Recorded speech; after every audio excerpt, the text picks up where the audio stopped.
आता राजकीय घडामोडींचा वेगवान आढावा घेऊयात।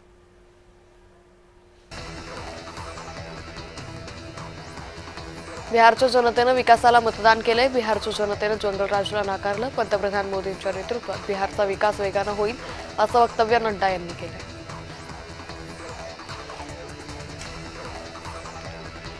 बिहार विधानसभा निवडणुकीच्या निकालावरून ठाकरे गटाच्या नेत्या सुषमा अंधारे यांनी प्रतिक्रिया दिली। हा निकाल काँग्रेस किंवा महाविकास आघाडीच्या पराभवाचा मुद्दा नसून देशातील संसदीय लोकशाहीच्या पतनाचं द्योतक असल्याचं वक्तव्य सुषमा अंधारे यांनी केलं।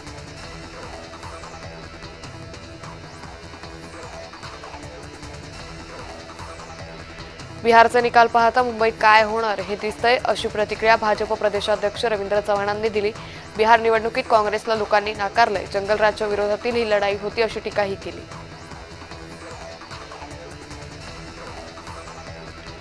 बिहारच्या निकालावर मुरलीधर मोहोळ यांनी प्रतिक्रिया दिली। नितीश कुमार यांच्या नेतृत्वात बिहारचा विकास झाला। जनता प्रगतीला आणि विकासाला जनतेचा कल असं वक्तव्य मुरलीधर मोहोळ यांनी केलं।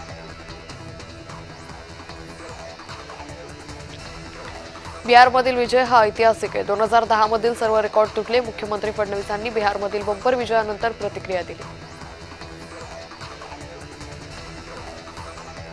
बिहार निकालावर संजय राऊतांनी ट्विट केले। बिहारमध्ये महाराष्ट्र पॅटर्नची आघाडी सत्तेवर येणार होती, तिला 50च्या आत संपवलं असं ट्विट संजय राऊतांनी केलं।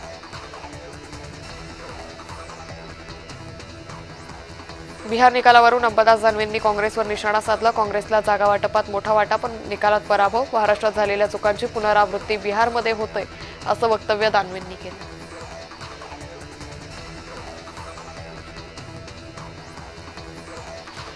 बिहारच्या निवडणुकीत एनडीएला मिळालेला विजय हा महाराष्ट्रासाठी शुभ संकेत आहे। राज्यातील आगामी स्थानिक स्वराज्य संस्थांच्या निवडणुकीत याचा लाभ होईल असं मत राज्याचे रोजगार हमी योजना मंत्री भरत गोगावले यांनी व्यक्त केलं।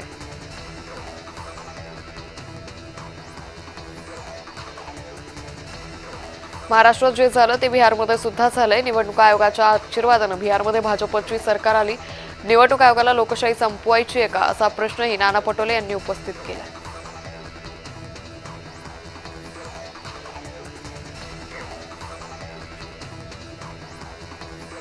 बिहारचा निकाल पाहता विरोधकांनी धडा घेऊन आपलं दुकान बंद करावं। महाराष्ट्रात उद्धव ठाकरेंनी आपलं दुकान बंद केलं तर काँग्रेसनंही आपलं दुकान बंद करावं असा टोला खासदार नारायण राणेंनी लगावला।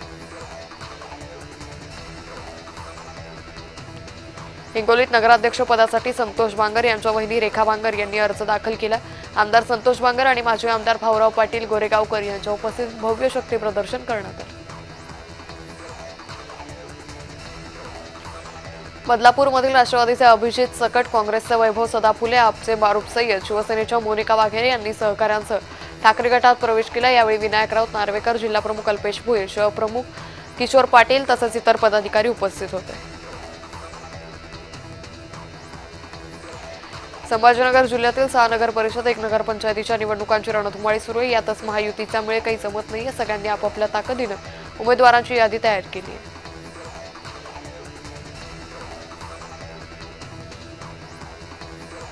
नागपुरात शिवसेनेनं 15 नगर परिषद 12 नगरपंचायतींसाठी निवडणूक प्रभारींची घोषणा केली। सावनेर, हिंगणा, उमरेड, कामठी या 4 विधानसभा क्षेत्रातील 4 नगर परिषदा आणि 9 नगरपंचायत निवडणुकीची जबाबदारी कृपाल तुमाने आणि माजी मंत्री दीपक सावंत यांच्यावर सोपवण्यात आली आहे।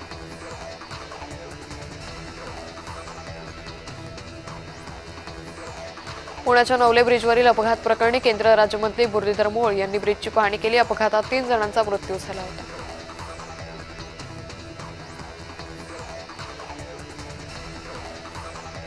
रायगडमध्ये महायुतीत पुन्हा आरोप प्रत्यारोप सुरू झाले। तटकरे कुटुंबियांचं महायुतीमध्ये खोडा घालण्याचं काम आहे असं वक्तव्य शिवसेनेचे आमदार महेंद्र दळवी यांनी केलं।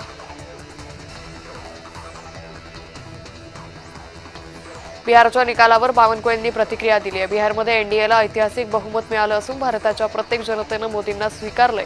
202 काँग्रेस किंचित पार्टी झाली असेल असंही वक्तव्य बावनकुळेंनी केलं।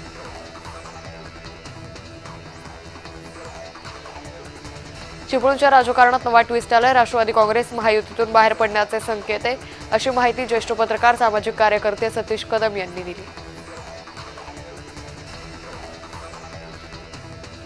भाजपमध्ये दिलीप माने यांच्या प्रवेशावरून आमदार सुभाष देशमुख आक्रमक झाले। भाजप आमदार सुभाष देशमुख यांनी दिलीप माने यांच्यावर नाव न घेता टीका केली। पक्षात येताच तिकीट मागणं चुकीचं आहे, त्यामागची भावना ठेवावी, आयत्या पीठावर रेघोट्या नको अशी नवीन येणाऱ्यांवर टीका केली। खासदार सुप्रिया सुळे मुख्यमंत्र्यांच्या वर्षा निवासस्थानी गेल्या होत्या। मुख्यमंत्री फडणवीसांना निमंत्रण देण्यासाठी त्या वर्षा निवासस्थानी गेल्या होत्या। योगेंद्र पवार यांच्या लग्नाच्या निमंत्रणाची पत्रिका घेऊन त्या वर्षा निवासस्थानी गेल्याची माहिती आहे। भाजपचे जिल्हाध्यक्ष डॉक्टर अतुल भोसले यांनी सातारा जिल्ह्यात भाजप विरोधात महायुतीतील राष्ट्रवादी शिवसेना यांच्यासह होत असलेल्या समविचार आघाडीचा चांगलाच समाचार घेतला। ही समविचारी आघाडी नव्हे, ही तर समदुःखी आहे अशी असूयेपोटी एकत्र आले असून ही अभद्र युती असल्याचा टोला लगावला।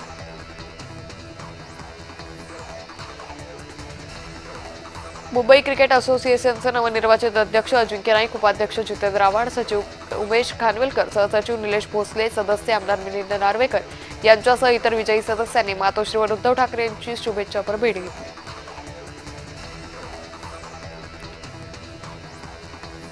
बिहारचे निकाल पाहता आता तरी उद्धव ठाकरे, राज ठाकरे आणि शरद पवार गटानं सुधारलं पाहिजे अशी टीका रवी राणा यांनी केली। स्थानिक स्वराज्य संस्थांच्या निवडणुकीमध्ये आणि मुंबई पालिकेतील भाजपची सत्ता येईल असा विश्वासही व्यक्त केला।